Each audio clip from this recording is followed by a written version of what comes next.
Hola a todos, bueno, estamos acá con el doctor Enrique Dussel, que muy amablemente acá en la Universidad Autónoma de México, Nacional Autónoma de México, nos recibe. Así que bueno, muchísimas gracias, Enrique. Un placer.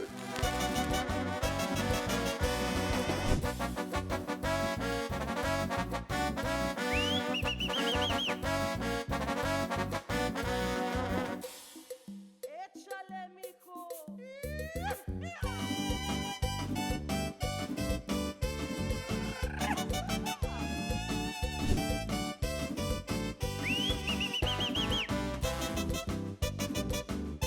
Te queríamos preguntar, nosotros estamos, un poco te trataba de contar brevemente, estamos recorriendo algunos países de Latinoamérica y lo que estamos haciendo son entrevistas con economistas locales, justo tenemos el honor de hacerlo con vos, así que queríamos saber en líneas generales cómo ves a México a nivel económico, si viene creciendo, ves que tiene un buen desempeño o no. Mira, estamos en una coyuntura muy interesante a inicios de octubre del 2024, con una nueva presidenta, ¿no? Primera vez en la historia de México, presidenta mujer, además doctora, ¿no? Lo cual puede resultar un poco intimidatorio para algunos. Colega de la UNAM, Universidad Nacional Autónoma de México, y que apenas está iniciando su nuevo mandato por 6 años, ¿no? Acaba de plantear 100 puntos relevantes para su mandato, este sexenio. En México son presidencias de 6 años. Y yo te diría, a ver, en general la perspectiva es positiva. Ojo, recordando inercias históricas y estructurales de la economía mexicana, ¿no? A ver, empecemos por lo último, es decir, la inercia de la economía mexicana en los últimos 40 y más años es un bajo crecimiento, ¿no? A diferencia de Argentina, de Brasil, Bolivia, en donde hay, en fin, sub y bajas, Sí, también. ¿no? Por ahí crece 6% de la economía y después cae a menos X, etcétera. México en los últimos 40 años ha crecido al 2, 3%, a veces casualmente sube al 3, baja al 1, pero con excepción del COVID, donde la economía cayó 8%, fuera de eso, yo te diría, la economía mexicana ha crecido poco, ¿no? Pero seguro. Claro, no. Entonces, ¿cuál es el motor de crecimiento de la economía mexicana al 2024? Pues son las exportaciones. Pero a diferencia del cono sur de Argentina, Brasil, Chile, México no tiene materias primas, litio, cobre, soya, carne, harina de pescado, etcétera. Pero en lo que se ha especializado México es en la importación temporal para su reexportación, ¿no? Es decir, importar masivamente partes y componentes de China, de Taiwán, de Estados Unidos, de Brasil, de Argentina, y después el producto abajo dice Made in Mexico, hecho en México, ¿no?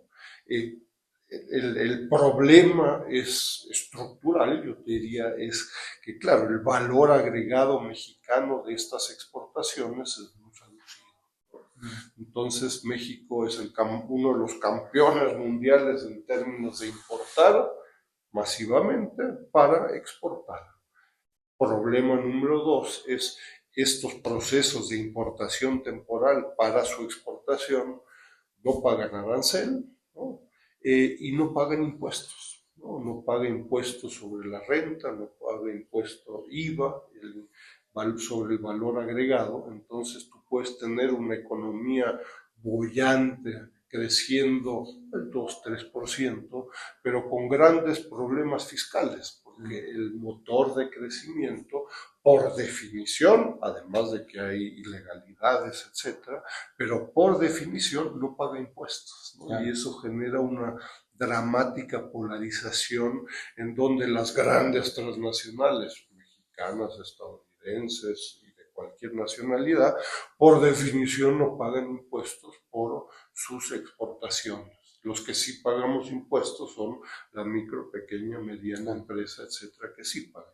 Entonces, considerando ese contexto estructural, histórico de México, bueno, pues en el sexenio, yo te diría en este reciente sexenio que acaba de terminar, que termina en el 2024 formalmente, pues esas estructuras no se han cambiado, ¿no? Entonces México pareciera beneficiarse, yo te diría en términos de crecimiento, de inversión extranjera directa, de comercio exterior, pareciera beneficiarse de esta confrontación profunda entre Estados Unidos y China. Yo he trabajado sobre el concepto no del nearshoring, que está muy de moda, ¿no? Hay cantidad de shorings, nearshoring, offshoring, ally-shoring, y donde usualmente se traduce como un proceso de relocalización. Lo que estamos viviendo es, yo diría, si le entramos a los shorings, lo que estamos viviendo es un proceso de security shoring, ¿no? Es decir, desde 2022, la Casa Blanca, Jake Sullivan, Blinken y muchos otros destacan que en su relación en contra de China, la seguridad nacional de Estados Unidos va a ser el principal aspecto. Y el resto de los temas bilaterales con China, tecnología, comercio exterior, pero incluso temas académicos y culturales, van a estar supeditados a la seguridad nacional de Estados Unidos, y eso es importante para Argentina, Brasil, pero también para México, porque crecientemente desde 2022, Security Shoring, la exigencia de Estados Unidos es: México, te subes a mi estrategia en contra de China y recibirás algunos beneficios en términos de comercio e inversión, y si no, atente a las consecuencias, ¿no? Entonces, en fin, en ese proceso, pues México se ha mantenido, yo te diría, todavía relativamente neutral. China es el segundo socio comercial de México. México está recibiendo inversiones extranjeras de muchos países, también de China, sorprendentemente. Entonces yo te diría, en términos macroeconómicos, las expectativas en el mediano plazo, 25, 26, 27, yo te diría son de enorme continuidad. La presidenta Claudia Sheinbaum Pardo, pues es del mismo partido, hay una gran cercanía entre el expresidente, ahora ya López Obrador, con la nueva presidenta, son del mismo partido, con yo te diría, es un partido socialdemócrata, en algunos temas son bastante liberales, en otros pueden ser hasta de izquierda, y en otros temas son bastante conservadores, ¿no? En términos de política económica, yo te diría, hay sorprendentemente una gran continuidad de lo que se ha venido haciendo en los últimos 40 años, y en ese sentido el crecimiento seguirá siendo en promedio 2-3%. Se ha logrado también controlar la inflación al 5%, con tendencia a la baja. ¿Usted cómo explica el tema de la inflación relativamente moderada? ¿A qué le atribuye teóricamente? ¿Piensa un poco que tiene que ver con un poco la explicación de la escuela monetarista o no? ¿O qué otros ingredientes? Mira, yo te diría, sobre todo desde una perspectiva empírica, ¿no? A ver, México no ha pasado por los traumatizadores procesos, yo te diría, en Argentina y en otros lugares, donde ven durante décadas ha habido inflaciones en años específicos de 3 dígitos. En México solo un año, en los últimos prácticamente 50 años, en 1984-85, hubo por ahí una tasa de inflación del 140%, un año. Desde entonces ha sido prácticamente de un dígito. ¿Y qué pensás que hacen bien entonces acá en México con respecto a la inflación? Bueno, lo que pasa es que desde 1988 ha habido una política monetaria bastante restrictiva y una autonomía de Banco de México. Ojo, también hay una gran cercanía con Estados Unidos. La integración productiva, comercial, vía inversiones, es muy cercana con Estados Unidos. Y entonces, en términos de tasas de interés, en términos de inflación, etcétera, hay una gran sincronización de las economías, por ahí con 1 o 2 semestres por ahí de rezago, ¿no? Pero Banco de México ha hecho una labor importante del control en la inflación, ojo, en muchos casos beneficiando una estructura exportadora que no se integra con el resto del país, ¿no? Entonces, en fin, macroeconómicamente, yo te diría para inversionistas extranjeros y muchos otros, México es un lugar bastante seguro, hay leyes, hay un sistema judicial que funciona, hay corrupción, hay problemáticas latinoamericanas, ¿no? Pero creo que en general hay buenas perspectivas y sobre todo yo te diría en términos, uno, de continuidad, B, yo te diría lo más sobresaliente en los últimos 5 años, y esto va a continuar en el mediano plazo, y puede llamarle a algunos la atención en Argentina y en otros lugares, ¿no? Sorpresas a la vida, tenemos desde hace 5 años y en los próximos 6 años va a ser lo mismo, así lo indicó la presidenta. Claro, tenemos una presidencia que está exigiendo constitucionalmente que los salarios mínimos y las rentas de los jubilados constitucionalmente, se han hecho cambios en la Constitución, aumenten por encima de la inflación. Sorpresas de la vida con otros países donde se está tratando de hacer pedazos los salarios. Bueno, sabes que en Bélgica, que nosotros estuvimos, hay automáticamente, anualmente, se hace un ajuste por inflación de todos los salarios y eso me parece. Pero hay pocos países pocos. el mundo donde se está buscando hacer un esfuerzo. Ojo, se imaginarán, hay intereses contrarios a ellos. Claro. Pero, en fin, en México durante 40 años se argumentó de que el aumento salarial automáticamente llevaría a incrementos inflacionarios. Eso no ocurrió con López Y Obrador. en los últimos 6 años no ha pasado. Entonces, estas presiones inflacionarias no se han dado. Y bueno, se ha buscado despolarizar un poco la economía después de 40 años. ¿No? Y quizás también está asociado a las críticas al déficit fiscal. O sea, que esto podría llevar, por ejemplo, lo que son los empleados estatales, a que haya más gasto del Estado y que eso lleve a déficit fiscal. Recurrentemente México está en déficit fiscal como el resto de los países. No, la política macroeconómica ha sido muy conservadora, incluso en la crisis del COVID. En México ha sido de los países con menores niveles de endeudamiento y de déficit fiscal.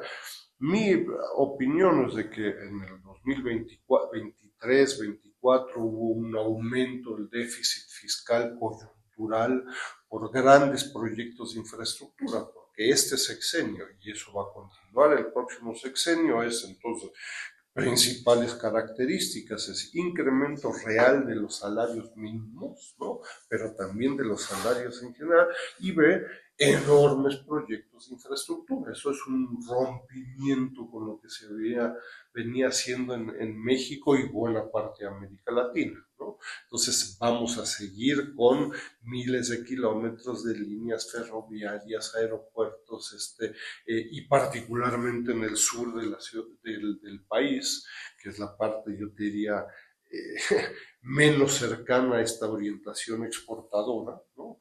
Entonces, claro, eso requiere de recursos públicos, etcétera. Creo que el déficit cercano al casi 6% del Producto Interno Bruto, excepcional en el año pasado, se va a reducir en forma significativa en el corto plazo, pero de nuevo, la obra pública, infraestructura, es otro aspecto característico de esta nueva administración, seguimiento de los últimos 5 años y diferencia con muchos otros países, ¿no? Esto es parte medular, el núcleo, el core, diría uno, de la estrategia diferente que se está siguiendo, ¿no? ¿no? Es muy diferente a otros países, donde sí. en otros países lo que se está buscando es cómo me deshago del sector público. Claro, exacto. Sí, sí, sí. Con respecto a eso, también le quería preguntar cómo viene la evolución del desempleo acá y la informalidad, que me imagino que debe ser una problemática importante. Bueno, de nuevo, la parte histórica es significativa. En México, alrededor por lo menos del 60, para algunos otros hasta el 70% de la población económicamente activa está empleada informalmente. Hay diferentes niveles de informalidad. Se ha buscado justamente hacer un gran esfuerzo, uno, de formalizar el empleo, pero esto es un proceso lento, no es de que en Claro. 5 años, 6 años, la formalización aumente el 30, ni siquiera el 40%, 31%, 32%, es un lento proceso en contra de muchísimos intereses, ¿no? Acabó durante décadas mucho bajo el concepto de outsourcing. Las empresas tenían la posibilidad de emplear a millones de personas, ¿no? Sin servicio público alguno, ¿no? Eso se declaró ilegal y entonces hubo un pico, si tú quieres, hace 2 o 3 años, pero es un proceso lento, ¿no? Pero entonces estamos hablando de un lento proceso con mayor calidad, un lento proceso de mayor formalización que rompe con lo que veníamos viviendo desde los 80s, donde la tendencia era la baja de la formalización, etcétera, ¿no? Entonces, en fin, hay De todas maneras, hay una debates. caída del desempleo más allá de la informalidad. Bueno, la tasa de desempleo ha caído en forma importante. Ha habido generación de empleo real, efectivo, no solo estadístico, ¿no? Y que tiene que ver, bueno, con toda esta discusión del security shoring, mayor infraestructura, etcétera, etcétera, ¿no? Entonces, yo te diría que desde mi perspectiva, al menos, es de los mejores escenarios posibles, considerando la constelación política existente en México y América Latina. Por suerte, nosotros no tenemos mileys, pero hay, ¿no? hay mileys en México y en otros lugares que por suerte están muy lejanos de obtener representatividad política alguna, ¿no? El proyecto que inició hace 6 años obtuvo 60% de los votos. Por eso es importante para que no aparezcan los Milei, que haya una buena gestión. El problema de Argentina posiblemente sea que la gestión que tuvo Alberto Fernández no fue muy buena. Entonces eso lleva a que estos personajes florezcan. Broten y salgan de ultratumba. Sí.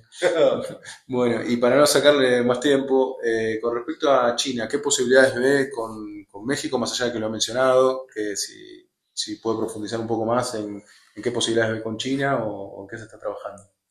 Mira, acá en la UNAM tenemos un centro de estudios China-México. Llevamos 25 años trabajando sobre China. Creo que es uno de los principales centros de reflexión sobre la República Popular China, con colegas argentinos, uruguayos, chilenos, paraguayos y por supuesto mexicanos, ¿no? Yo te diría fundamental en la relación con China es una comprensión conceptual de China. China no es un país más de Argentina, Z, Zambia y 200 países y en medio está China. Esa perspectiva no funciona. Segundo, China es, lo dice el Fondo Monetario, desde 2016, la primer economía más grande del mundo. Eso en América Latina todavía no se comprende. Si hacemos una encuesta, por supuesto que el 99% diría Estados Unidos es la economía más grande. Falso, ¿no? A paridad de poder adquisitivo, ¿no? En el caso de China. Claro. Y es cuestión de tiempo, en precios corrientes, precios constantes. En algunos durará 5 años, en otros 10 años, pero la discusión no es si China va a ser la economía más grande, sino que cuándo. Entonces eso es lo que exige en Argentina, en México y también en Honduras y Guatemala, con o sin relaciones diplomáticas, lo que exige es una una preparación, yo te diría, histórica, institucional, económica, de cómo funciona China, qué es China, y sorprendentemente uno se encuentra con que las élites latinoamericanas pues son probablemente de las menos actualizadas y siguen creyendo y se quedaron en la China de Mao hace 60, 70 años. Este año estamos festejando los 75 años de la República Popular China, ¿no? Entonces, no saben hacer negocios y las universidades no saben cooperar con contrapartes chinas y los académicos se debaten entre si China es comunista, como lo dice el primer capítulo de la Constitución china, y para otros es tan neoliberal como otros países. Entonces uno dice, esos debates son un chiste, es poco serio, y sobre todo considerando que para muchos países es el primer socio comercial. China está invirtiendo masivamente y China ha hecho cosas de las cuales América Latina llevamos siglos y décadas soñando, ¿no? La integración latinoamericana, el sueño bolivariano, vamos a reducir la pobreza absoluta. China logró sacar de la pobreza absoluta 800 2010, ¿no? Creo que fue en 2010 que erradicó la pobreza. No, fue 2020. 2020, perdón, me equivoqué. 800 millones de habitantes. Y la verdad es que los gobiernos de derecha o de izquierda latinoamericanos no registran las cosas, ¿no? China redujo la pobreza absoluta en 800 millones. Ah, mira, y el Real Madrid le ganó al Barcelona de unos... Ese es el nivel de la discusión. No, aparte se apropian eso, no sé si alguna vez vio el gráfico de Max Rosser que habla de la caída de la pobreza a nivel mundial, y eso lo usa mucho Milei en Argentina, ¿no? Dice, el capitalismo lleva a la reducción de la pobreza, y cuando uno quita ese gráfico a China, te da que por lo menos se mantiene, en términos porcentuales se mantiene, en términos absolutos obviamente sube la pobreza, pero claro, si uno quita a China, entonces se terminan apropiando de China también los Milei, ¿no? Igual. Entonces yo lo único que te diría es que es fundamental hoy en día prepararse adecuadamente en términos del Ejecutivo, en términos políticos, en las secretarías de Economía, de Cultura, de Educación, de Relaciones Exteriores, y no hacer China un país más, sino que requiere de dedicación, requiere de preparación. Las universidades no estamos preparadas, usualmente hay un cursito ahí de Asia-Pacífico y en la sesión 34 y China. Eso no funciona, eso es poco serio, y ojo, y así nos está yendo, ¿no? Entonces hay presidentes con ocurrencias que son candidatos y dicen, con los comunistas chinos no quiero hacer nada, ya está negociando el viernes, y el lunes ya sentado en la silla presidencial dice, uy, perdón, no vuelvo a levantar la voz, etcétera, ¿no? Entonces requiere de una cooperación cotidiana, de trabajar sobre China 26 horas diarias, no 26 minutos al año, y así no va, ¿no?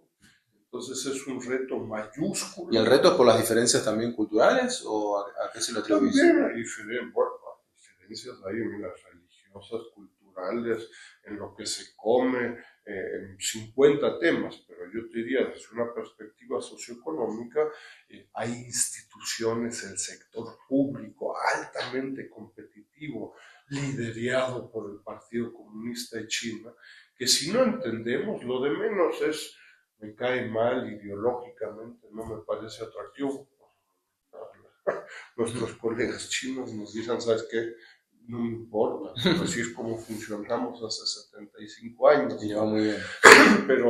Pero si no comprendemos con quién vamos a cooperar en términos de turismo, en términos de materias primas, de alta tecnología, de plantas nucleares, si no comprendemos con quién nos estamos metiendo, ¿no? Entonces yo te diría, es una exigencia para las universidades que no se está tomando en serio, es una exigencia para capacitar a profesores, pues también a funcionarios, pues mandan a funcionarios ahí de turismo a China, y de una vez pasan por Corea y por Japón porque pues, está todo cerquita, ¿no? No tiene nada que ver. No estoy diciendo mejor o peor, pero exige una preparación que hoy en día desgraciadamente no se está tomando en serio, ¿no? Ahí en el portal del Sechimex van a encontrar hoy en día ya más de 50 libros, 350 conferencias, estadísticas, cantidad de documentación, pues, debates sobre temas, ¿no? No estoy diciendo que sea lo mejor, pero sí estoy diciendo es público, es gratuito, con un par de esfuerzos entra al portal del Sechimex, y para el tema de desarrollo, de inversiones, de crecimiento, de infraestructura, pobreza absoluta, si no conoces lo que está haciendo China con 1.400 millones de habitantes, estás perdido, ¿no? Sí. Entonces, bueno, simplemente yo te diría ahí una invitación a integrarse a una reflexión conceptual, metodológica, estadística, con colegas chinos. Trabajamos con la embajada, a cada rato recibimos delegaciones, no siempre estamos de acuerdo, pues eso es lo de menos, pero lo demás es tomarlo muy en serio, ¿no? No más para darte un ejemplo, ¿quién se especializa en el pensamiento del presidente Xi Jinping? ¿Quién sabe de él? Digo, tengo mucho cariño por Cuba y por Fidel Castro y el Che Guevara, etc. Sobre ellos llenamos este cuarto con libros, discusiones, debates. Está bien, no tengo nada, no estoy diciendo quemen de ninguna forma, por lo que estoy diciendo es cómo es posible que sobre estos dos pensadores en Cuba tengamos tal profundidad, y sobre el presidente Xi Jinping, que es el presidente desde hace más de 10 años, de 1.400 millones de habitantes, principal economía del mundo, en América Latina no hay un especialista, no dos, uno. No para aplaudir y decir bravo, para decir, ¿cuándo vamos a empezar a tomar en serio a esta gente, a este país, a este continente chino, ¿no? ¿Quieres criticarlo bien? Bueno, pues tienes que ser un profundo lector. No existe. Entonces, en fin, hay una deuda, yo te diría, de las élites, sobre todo de las universidades, de los sectores públicos, más allá si estás a favor o en contra, si quieres hacer una buena crítica, ponelo, ¿no? Quieres ser crítico al neoliberalismo, pues tienes que ser el máximo especialista en el pensamiento neoliberal. Sí, bueno, como lo hizo Marx con el sistema capitalista. O sea, no lo estamos tomando en serio. Y ahí ves vos el principal desafío de México, lo ves sobre todo en la relación con China. Hay otros desafíos que... No, yo te diría, en el corto plazo el principal desafío es con Estados Unidos. Pero con Estados Unidos porque Estados Unidos no sabe lo que quiere, ¿no? Estamos ahora a un par de semanas de las elecciones en Estados Unidos entre Trump y Harris. En cuanto a China, yo te diría, no va a haber grandes diferencias, ¿no? Los dos están profundamente convencidos en ser antichinos, pero para México sí puede tener un impacto muy diferenciado por el tema de la migración, por el tema del TEMEC y la relación comercial, etc. Entonces, hoy yo te diría, eso genera una masiva incertidumbre, ¿no? Y ha habido enormes proyectos que incluso gente de las élites, Elon Musk, en Estados Unidos, que han dicho en México no invierto hasta noviembre y después a ver. ¿Por qué? Pues todo esto está en on hold, como dices, está en lista de esperas y a ver qué pasa, ¿no? Entonces, dada la dependencia exportadora de México con Estados Unidos, eso afecta, pero no solo en el ámbito económico y de inversiones, sino que también en el ámbito político, el tema del crimen organizado, migración, etcétera. Todo eso puede cambiar drásticamente. Ya lo vivió México, si es Trump o si es Harris, ¿no? ¿Ves con mejores ojos que sea Harris para México? Mira, a ver, el Partido Demócrata y con Biden, yo te diría en su relación con China y con México, han sido, yo te diría, bastante más severos que Trump, ¿no? Yo te diría, Biden ha sido mucho más coherente, consecuente como decimos en México, sin grandes sombrerazos, sin grandes gritos, insultos el lunes y el martes se le olvidó, han sido muy consecuentes y han sido muy exigentes. México, quiero que te sumes a mi estrategia en contra de China. Te mando a Janet Yellen y quiero que hagas esto, no te olvides de esto, etc. Trump en ese sentido pues es mucho más grita, pelea, anuncia, el lunes, el martes se le olvidó, el martes, pero dentro de 3 meses se le vuelve a ocurrir, etcétera, ¿no? Entonces, son diferentes estilos. Desde una perspectiva mexicana, por ahí el que diría, lo que es una gran dificultad para México es el tema del crimen organizado, la violencia que genera en México, el tema de la migración, y por ahí Estados Unidos y Trump pudieran chantajear muy fuerte a México, ¿no? Porque México es país de paso crecientemente, ¿no?